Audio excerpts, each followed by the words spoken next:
Bismillahirrahmanirrahim. Assalamualaikum warahmatullahi wabarakatuh.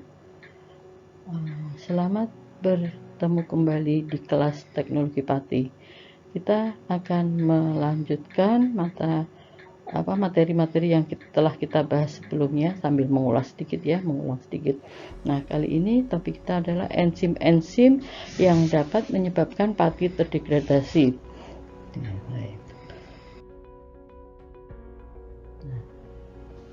Yang pertama, yang paling banyak dijumpai ya, itu adalah enzim alfa amilase.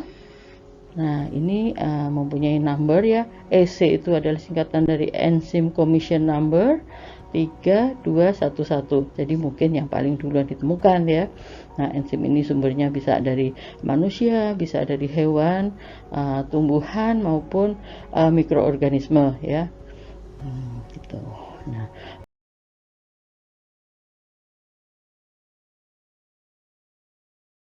secara acak, jadi dia acak namanya acak itu acak, gak ada aturan dari awal dulu atau dari tengah atau dari akhir ya, jadi bisa dari mana aja sepanjang rantai kecuali pada titik cabang. Jadi yang alfa 16 itu dia tidak bisa ditembus, nggak bisa ditembus oleh alfa amilase ini. Nah, hasilnya apa? Hasil serangan pati oleh alfa amilase ini adalah campuran antara maltosa, olisakarida dan glukosa. Oke, glukosa kan memang monomer ya, C6H12O6. Nah, kalau maltosa itu 2 molekul glukosa. Nah, kalau oligosakarida kan hasil pecahan yang masih paling panjang, dia 2 sampai 10 kan. Nah, ini berupa campuran sehingga tingkat kemanisannya pun sedikit sekali. Oke, baik. Ya. Lanjut. Yang kedua adalah enzim beta amilase. Ini mempunyai nomor EC3212. Jadi setelah amilase ditemukan itu kemudian beta amilase ini. Nah, kalau ini dia tidak acak, tapi dia bereaksi dari gugus pereduksi paling akhir. Paling akhir berarti pinggir kan ya. Jadi kalau polimernya panjang itu yang paling pinggir dulu ya dia. Jadi makanya semakin besar polimernya lagi semakin lama gitu. Kemudian hanya bekerja pada ikatan alfa 14 sama dengan alfa amilase 1. Tidak bisa menyerang 16 ya, cabang itu tetap dia tinggalkan. Nah, kemudian dia memecah pati menjadi 2 unit glukosa. Apa tadi namanya? Kalau 2 unit glukosa maltosa kan. Nah, jadi hasilnya maltosa tapi hanya pada rantai lurus semua sehingga akan menyisakan alfa 16 gitu. Nah, kemudian reaksinya lambat ya. Lebih lambat daripada alfa amilase.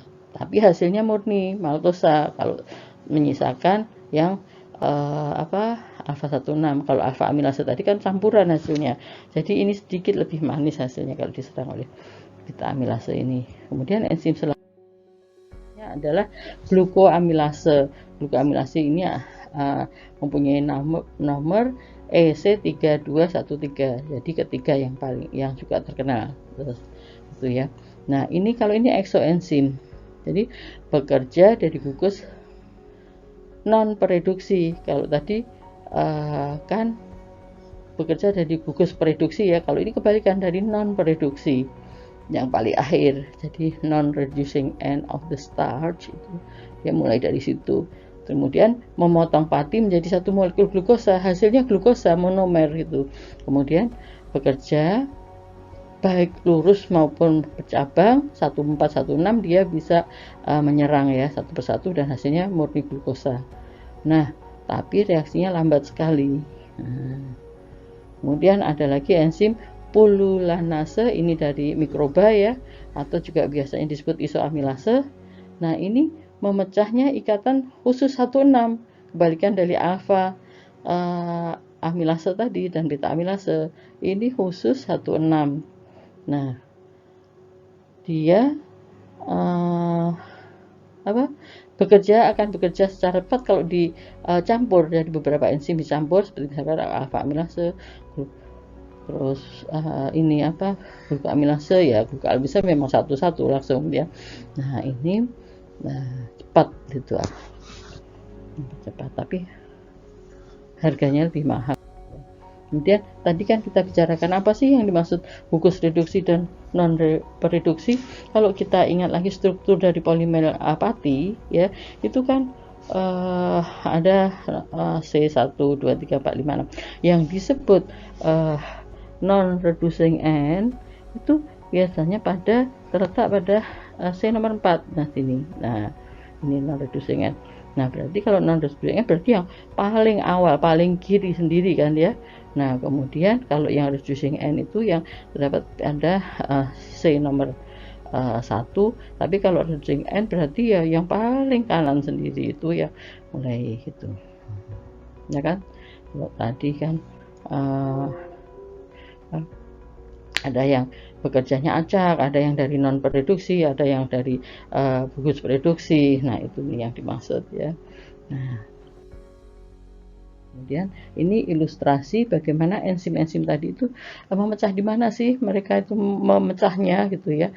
Nah kalau yang ini alfa amilase ini. Jadi kan acak ya, bisa dari mana aja, tapi dia ini hasilnya campuran kan, ada glukosa, ada maltosa, ada oligosakarida ini di sini. Nah, kemudian ini yang contoh dari amiloglukosidase atau alfa glukosidase ya. Nah tadi apa kan dari apa tadi non producing kan. Nah ini hasilnya 1 tapi dia lambat sekali. Nah yang ini yang beta amilase yang hasilnya dia maltosa, murni maltosa, tapi juga hanya pada ikatan 1,4. Nah ini. Nah kemudian kalau yang ini isomaltase yang hanya menyerang khusus 1,6 tadi, ini contohnya. Ya yang komersial yang sudah banyak ini yaitu pululanase itu ya. Nah kemudian kalau ini pada amilopektin atau pada glikogen kan gula darah ya yang pada hewan atau manusia. Inilah kerjanya di sini memotong rantai 1,6 ini. Amiloglukosidase. Nah ini kadang-kadang kalau udah itu ada yang harus dihambat biar juga nggak jadi gula kan. Nah terutama pada orang-orang yang diabetes bisa dihambat dengan apa enzim ini. Ternyata hasil penelitian membuktikan bahwa antosianin itu bisa menghambat aktivitas ini, menurunkan aktivitas ini, sehingga pati yang dimakan, misalkan memakan nasi atau makan karbohidrat yang lain yang tercerna itu tidak mudah dicerna menjadi glukosa gitu ya. Kemudian berdasarkan tingkat kecernaannya, pati itu digolongkan menjadi 3. Yang satu adalah pati cepat cerna atau RDS, rapidly digestible starch. Kemudian pati lambat cerna, slowly digestible starch, SDS biasanya umumnya hanya disebut RDS, SDS, dan yang ketiga adalah pati tahan cerna atau resistant starch, RS. Nah sampai saat ini golongan RDS dan SDS ini nggak dipecah-pecah lagi, sementara ya masih RDS saja, kemudian SDS saja, nggak ada tingkat-tingkatannya lagi. Akan tetapi kalau RS ini dalam perkembangannya dia digolongkan lagi. Kalau dulu hanya digolongkan menjadi 3, kemudian berubah jadi 4. Sekarang ini sampai sekakat ini sudah ada RS5 gitu ya. Nah, apa sih definisi tahan cerna itu? Yaitu pati yang tahan ya terhadap degradasi dalam air mendidih. Jadi kalau diukur kan, waktu pertemuan-pertemuan yang lalu sudah kita bahas kan tentang pengaruh granula pati itu terhadap pemanasan dan air kan. Kalau airnya cukup, kemudian panas cukup, dia akan tergelatinisasi. Apa sih tergelatinisasi itu? Adalah tahap di mana integritas dari granula itu, struktur granula itu udah rusak, kehilangan integritasnya ya. Jadi kemudian berubah menjadi 3 dimensi itu, kemudian sineresis, dari retrogradasi, itu kan fenomena lanjutan satu seri lanjutan dari gelatinisasi. Nah itu nggak bisa, dia nggak bisa tergelatinisasi sempurna, sehingga kalau ada bahan pangan yang mengandung pati resisten itu kalau direbus dalam air mendidih dia tidak 100% tergelatinisasi. Ada bagian-bagian yang tidak tergelatinisasi, memang tidak tahan. Dan ini nggak bisa, air mendidih nggak bisa, hidrolisis alfa amilase juga tidak bisa, ya. Pulunase juga nggak bisa. Pulunase kan tadi yang menyerang 16, jadi nggak bisa. 14 nggak bisa diserang, 16 nggak bisa diserang, tetapi dia terdegradasi oleh KOH dan amiloglukosidase. Sedangkan dalam pencernaan kita kan nggak ada KOH, jadi ini hanya in vitro kalau ini ya. Jadi di dalam in vivo dia tidak tercerna ya.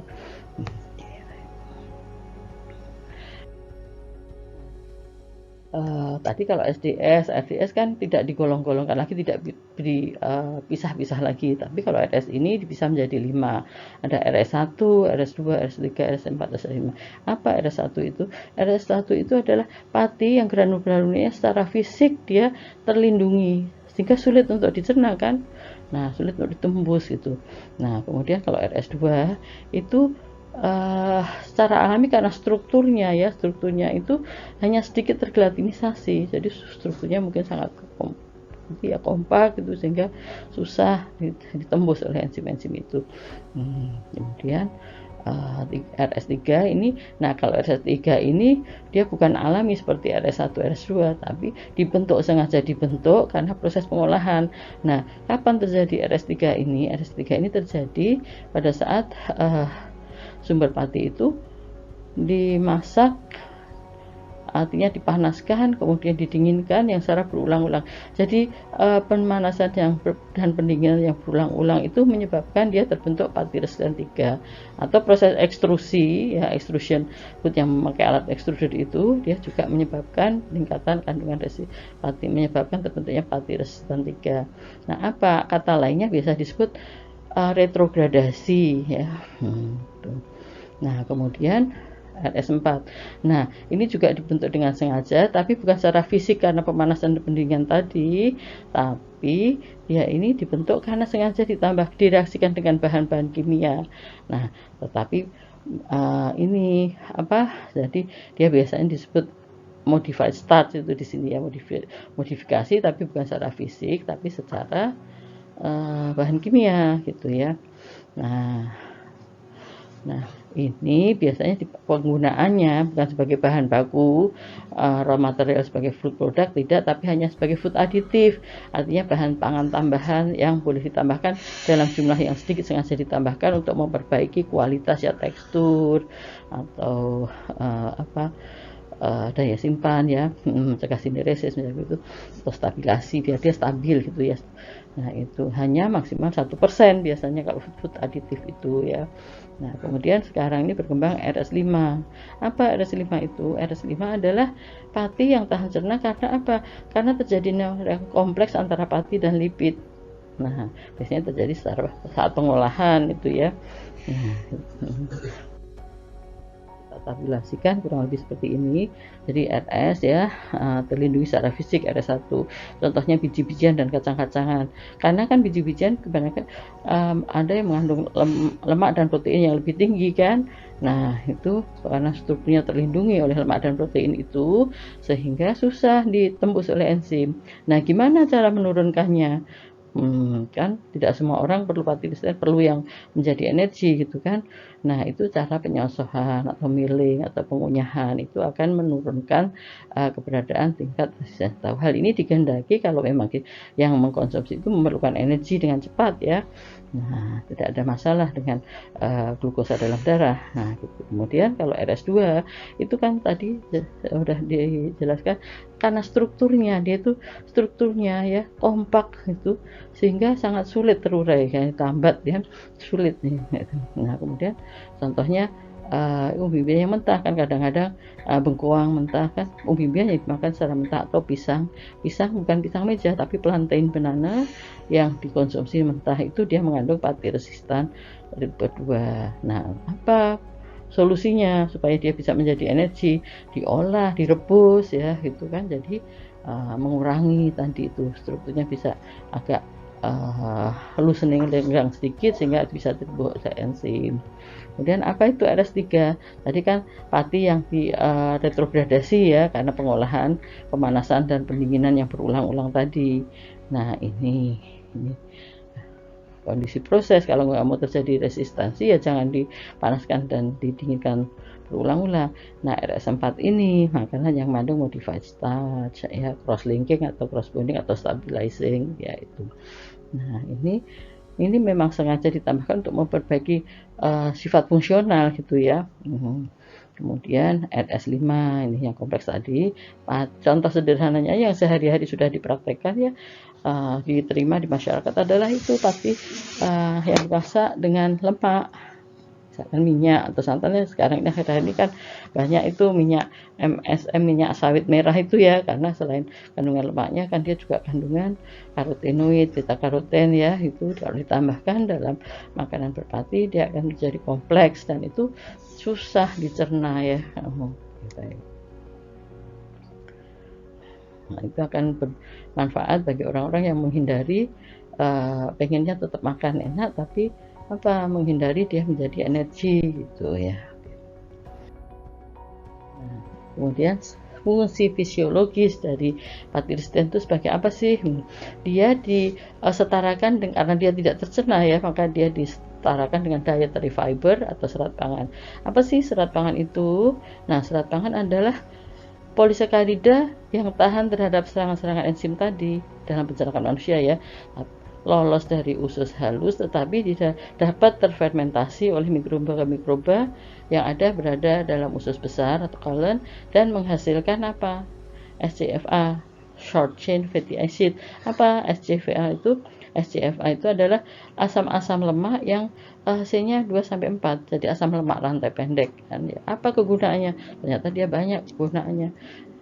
Asam lemak rantai pendek itu secara fungsi fisiologisnya loh ya. Nah, jadi pati resisten tadi yang berfungsi sebagai serat pangan itu mempunyai efek fisik, dia bisa meningkatkan volume feses ya, laksatif, jadi mengatasi konstipasi. Kemudian memperlambat waktu transit di pencernaan bagian atas ya, bukan bagian bawah ya. Nah, itu kemudian menunda absorpsi glukosa. Kemudian efek fermentasi tadi bisa terfermentasi oleh mikroba dalam usus besar. Karena apa sih produk-produk fermentasi itu? Nah, jadi fiber yang dapat fermentasi itu biasanya juga disebut soluble fiber ya, tapi bukan berarti serat larut. Serat memang tidak ada yang larut kan, karena molekulnya yang besar gitu.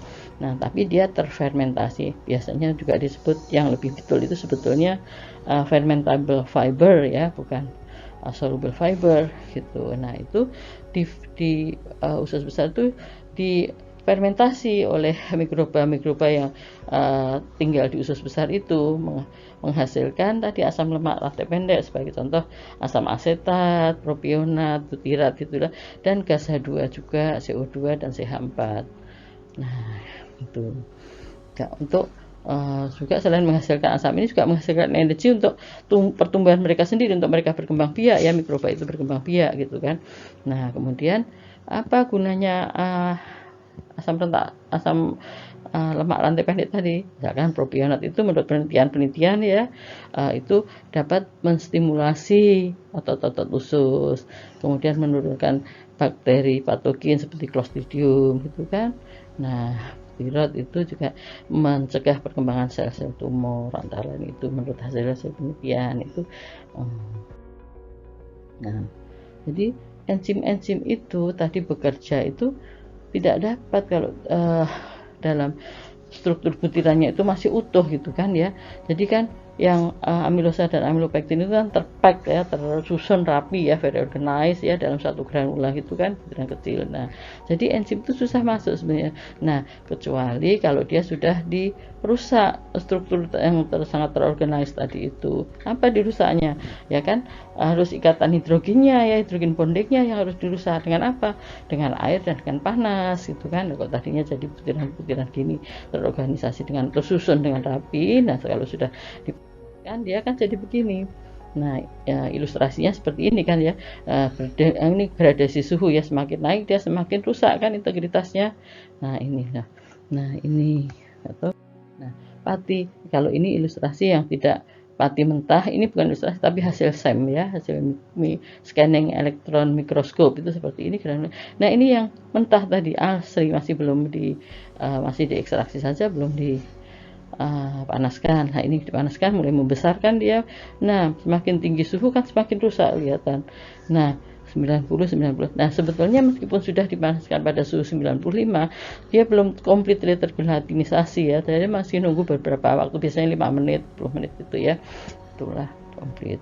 Nah contohnya makanya pada saat misalkan sekarang kan masak nasi dengan rice cooker kan, itu pada saat dia nyetek itu sebetulnya sudah tergelatinisasi dengan suhu segini, tapi belum sempurna semuanya, makanya kita tunggu lagi kan sampai dia 5 menit gitu ya, baru bisa kita konsumsi itu kan. Itu untuk menunggu biar dia sempurna semua tuh. Ini contoh-contoh beberapa konversi pati ya. Nah menjadi produk turunan itu yang paling banyak juga dextrin itu nggak paling mudah sebetulnya, bukan turunan pati, dia nggak ada ini nggak susah-susah sebenarnya, tapi apa sih dextrin ya? Dextrin itu ya pecahan dari pati, fragmentasi dari pati ya, bisa dibentuk melalui hidrolisis atau bahkan hanya dengan pemanasan saja kan, di sangrai aja dia bisa membentuk dextrin, cuman proporsi dextrin itu berapa gitu kan.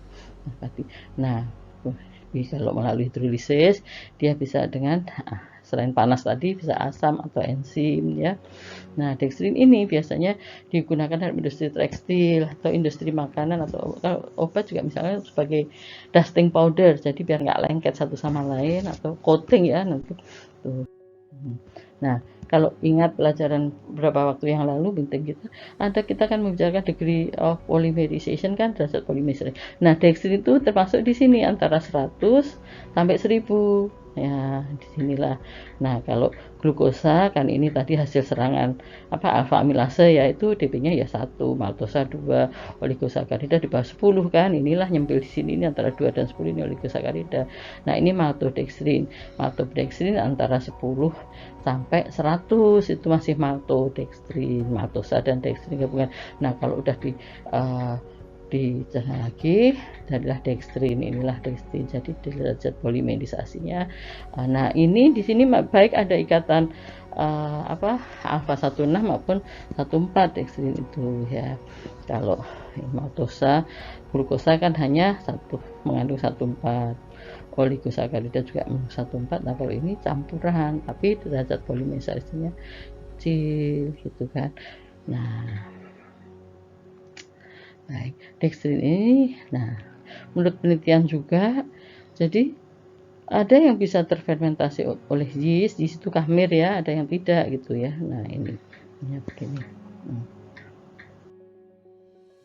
Kemudian gimana sih secara simpelnya, secara prinsip dasarnya ini bisa dimodifikasi ya. Nah suspensi pati, kalau membuat suspensi pati untuk dextrin itu konsentrasinya jangan melebihi 30%, karena dia akan reologinya susah nanti di itu ya. Nah 30%, kemudian ditambah HCl ya 0,8% sampai asam. Nah kemudian dipanaskan, nah kan terdegradasi dalam kondisi asam. Nah pada suhu 95. Kemudian ini juga proses ini disebut proses likuifikasi, jadi agak cair, nanti lebih cair dari ini. Nah kemudian setelah proses likuifikasi dinetralkan dengan penambahan NaOH. Kemudian tadi yang sudah lebih encer dari 30% tadi kita panaskan. Setelah kering kemudian ya kan jadi seperti cake gitu ya, padatan lagi gitu.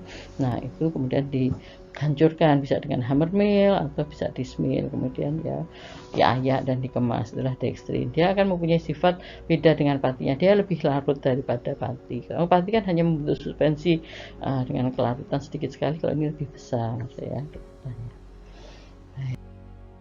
Kemudian dextrin secara enzimatis sama ya, sampai pH 5,2 ya, jadi jangan terlalu asam, sama aja dengan yang tadi itu. Dengan HCl-nya itu jangan HCl pekat tapi 0,5% saja. Nah kemudian setelah itu ditambahkan enzim alfa amilase, nah baru dipanaskan pada suhu 95,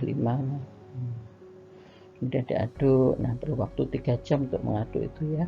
Kemudian enak enzimnya setelah 3 jam biar nggak bekerja terus dia mendegradasi menjadi gula lebih lanjut. Ya perlu dimatikan enzimnya supaya tidak aktif. Ya biasanya supaya tidak merusak ini dia didinginkan saja pada suhu 4 derajat ya, selama 1 jam itu enzimnya jadi nggak aktif ya. Kemudian sama dikeringkan, setelah kering kemudian ditepungkan jadilah dextrin ya.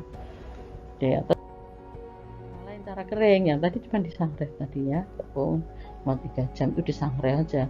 Nah tapi itu apa, suhunya jangan langsung tinggi, 80 dulu, 80, kemudian setelah 80 itu di 3 jam itu disemprot pakai HCl, harus homogen ini HCl-nya. Nah, kalau sama ya itu konsentrasinya. Nah kemudian tetap diaduk suhu, setelah itu dinaikkan setelah 3 jam pada 80 derajat Celcius tadi, kemudian dinaikkan sampai 120 selama 2 jam. Nah kemudian kan kering ini jadi nggak perlu dikeringkan angin saja, dikering anginkan ya. Kemudian sama di ayak biar homogen urusannya. Biasanya diayaknya pada 100 mes ya. Gitu. Sirup glukosa ya sama aja, bisa hidrolisis asam maupun enzim ya gitu kan. Nah DP-nya 1 kan glukosa ini. Nah ya, sederhana prinsipnya juga sama 30% tadi. Nah ini itu verifikasi.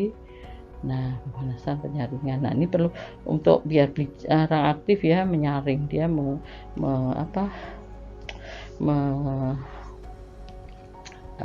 semacam bleaching ya biar warnanya agak jernih gitu ya. Nah itu sama. Kemudian sirup fruktosa ini sebetulnya dia proses lebih lanjut dari sirup glukosa tadi, tapi ditambahkan enzim isomerase ya, karena glukosa kan fruktosa itu kan isomer satu sama lain ya, sehingga ditambahkan enzim glukosa isomerase agar proses isomerasi terjadi. Nah, apa untungnya? Jadi fruktosa itu lebih manis dari glukosa, jadi lebih hemat kan nanti pemakaiannya. Nah, 2,5 kali lebih dibanding glukosa. Kemudian kalau dibanding sukrosa yang gula tebu itu, yaitu sukrosa kan terdiri dari 2 unit monomer, tapi monomernya hetero kan, bukan glukosa tapi glukosa dan fruktosa. Nah itu 1,8 kalinya sukrosa, jadi lebih irit lagi gitu ya. Kemudian nah setelah itu indeks glikemiknya, jadi indeks glikemik kecepatan dia dikonversi menjadi glukosa itu dia rendah, cuma 32. Kalau 32 itu tergolong rendah ya. Nah kalau glukosa itu tinggi sekali, 138, cepat sekali. Enggak, sukrosa medium dia 87 indeks glikemiknya. Nah aplikasinya di mana? Ya bisa untuk produk-produk ringan, sirup, nah itu ya, koktail gitu. Kemudian juga bisa untuk campuran edible coating ya, tapi kalau ini harus ditambahkan plasticizer, kasih asam dikit, plasticizer, kemudian ya tinggal film sama coating kan bedanya, kalau film itu harus dicetak case ya, biasanya nyetaknya kalau kita di skala lab itu ditindih di antara 2 kaca gitu ya.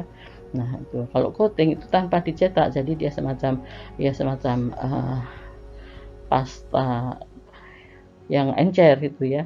Nah itu, nah syaratnya kalau coating ini, kalau bahan yang dicelupkan dia harus rata dan harus homogen ya, nggak terlalu pekat. Kemudian harus glossy juga, jangan menutupi warnanya gitu. Tadinya warnanya sudah bagus, glossy, shiny, tapi di coating kok jadi buram, itu nggak boleh. Nah ini fungsinya apa ya, memperpanjang ya, karena dia menghambat perpindahan gas dan air, kemudian mencegah kehilangan aroma dan juga itu ya.